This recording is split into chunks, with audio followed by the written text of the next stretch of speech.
മാഷിൻ്റെ ഭാവം കണ്ടാൽ ഞാനെന്തോ അപരാധം ചെയ്ത പോലെ. എല്ലാവരും കഥ എഴുതുകയാണ്. ആർക്കും കഥ എഴുതാവുന്ന കാലം.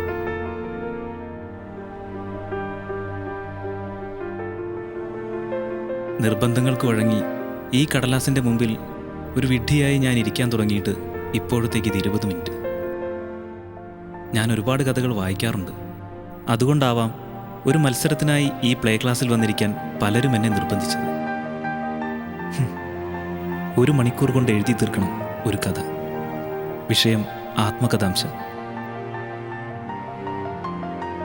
60 മിനിറ്റിൻ്റെ ടിക് ടിക് ശബ്ദങ്ങൾക്കിടയിൽ എങ്ങനെയാണ് ഞാൻ എൻ്റെ ആത്മകഥ എഴുതുക, അല്ലെങ്കിൽ കണ്ടെത്തുക? അറിയില്ല. എനിക്ക് ഈ കടലാസ് ഒരത്ഭുതമല്ല. ഈ പേനയിലെ മഷിയും ഒരത്ഭുതമല്ല. പക്ഷേ രണ്ടിനെയും ചേർത്തിണക്കാൻ ഏതെങ്കിലും ഒരു ഹൃദയം സ്വപ്നം കാണണം. അങ്ങനെ ഉണ്ടാകുന്ന കഥകൾ എനിക്കെന്നും അത്ഭുതമാണ്. പങ്കിട്ടെടുത്ത ഒരു മിഠായി പോലെ കഥകളും സ്വയം നൊന്ത് മധുരമേകണം.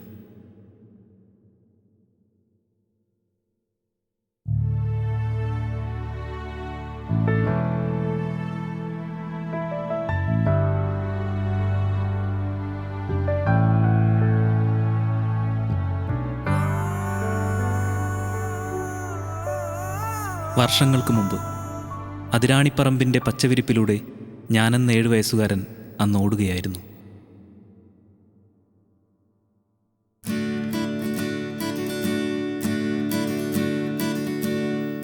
കടയിൽ പോയി വീട്ടിലേക്കുള്ള ഓട്ടമാണ്.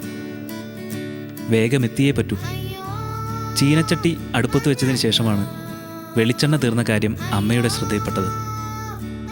ഇങ്ങനെ ഓടുമ്പോഴും എനിക്കൊരു സങ്കടമുണ്ട്. അതെൻ്റെ കയ്യിലെ മിഠായിയെക്കുറിച്ച് ഓർത്തായിരുന്നു. ബാക്കി തരാൻ ചില്ലറയില്ലാത്തതുകൊണ്ട് കടക്കാരൻ നിന്ന മിഠായിയാണ്. വീടെത്തും മുമ്പേ മിഠായി നുണഞ്ഞില്ലാതാക്കാൻ സമയമില്ല. വീടെത്തിയാൽ മിഠായി ചേട്ടനും കൊടുക്കാൻ പറയും അമ്മ. അതുറപ്പാണ്.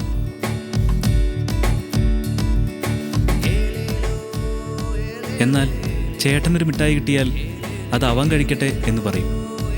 അമ്മയും അച്ഛനും ഒരു കാര്യത്തിൽ മാത്രം ഒറ്റക്കെട്ടാണ്, ചേട്ടനെ സ്നേഹിക്കുന്ന കാര്യത്തിൽ. ചേട്ടന് മാത്രം നല്ല ഉടുപ്പ്, പൊരിച്ച മീൻ, താരാട്ടുപാട്ട് അത്രയ്ക്കങ്ങ് ഇഷ്ടമല്ല എനിക്ക് ആ നാളുകളിൽ ചേട്ടനെ.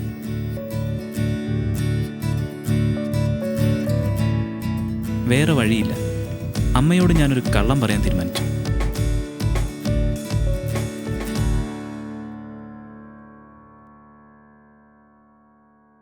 അമ്മേ, വെളിച്ചെണ്ണയ്ക്ക് പിന്നെയും വില കൂടിട്ടോ. ചേട്ടനെ ഞാൻ തിരഞ്ഞു.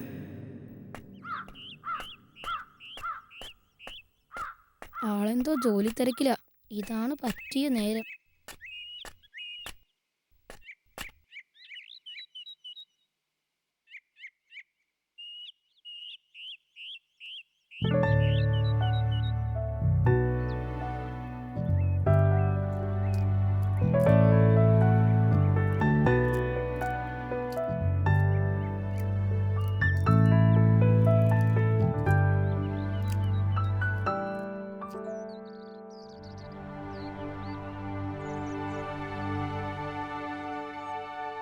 എന്താ ഇവിടെ വന്നിരിക്കണേ?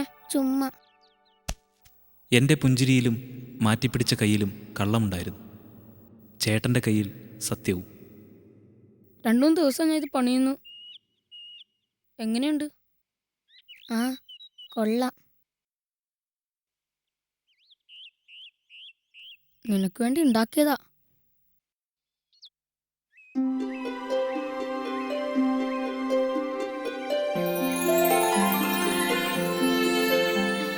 വലതുകൈ കൊണ്ടാണ് ചേട്ടൻ്റെ അധ്വാനം ഞാൻ വാങ്ങിയത്.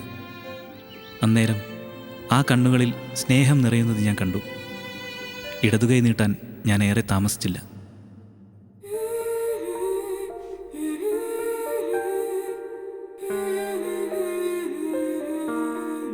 കൊള്ളാലോ. ഇത് എവിടുന്നാ?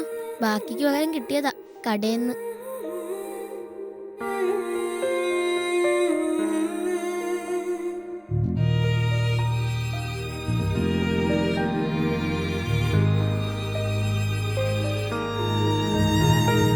പങ്കിടുമ്പോഴാണ് മധുരം മധുരമാവുന്നതെന്ന് ഞാൻ അറിഞ്ഞു.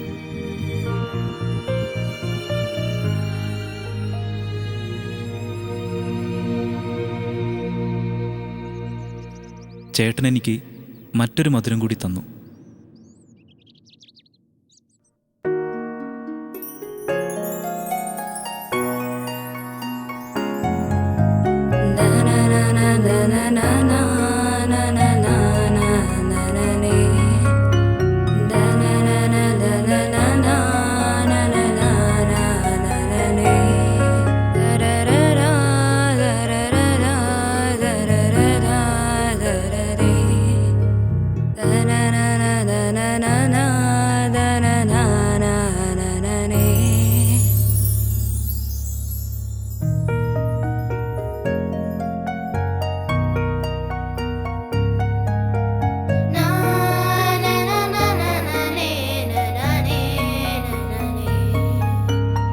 അന്നു രാത്രി എന്തിനോ ഞാൻ ചേട്ടൻ്റെ നെഞ്ച് തടവി കൊടുത്തു.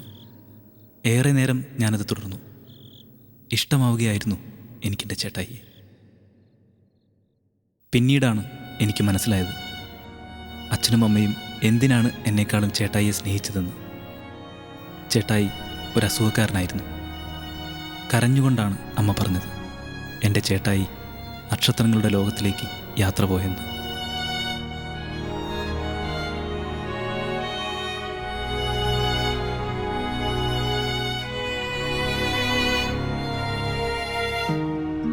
പകുത്തു കിട്ടിയ ആ മധുരം ഇന്നും എൻ്റെ നാവിലുണ്ട്. പകുത്തു കിട്ടിയ ആ സ്നേഹം ഹൃദയത്തിലും. ചില ജന്മങ്ങൾ അങ്ങനെയാണ്. മധുരം തന്നില്ലാതായതിനു ശേഷവും ഓർമ്മകളുടെ സുന്ദരൻ മിഠായിപ്പാവയായി എന്നും നിലനിൽക്കും. എന്നും.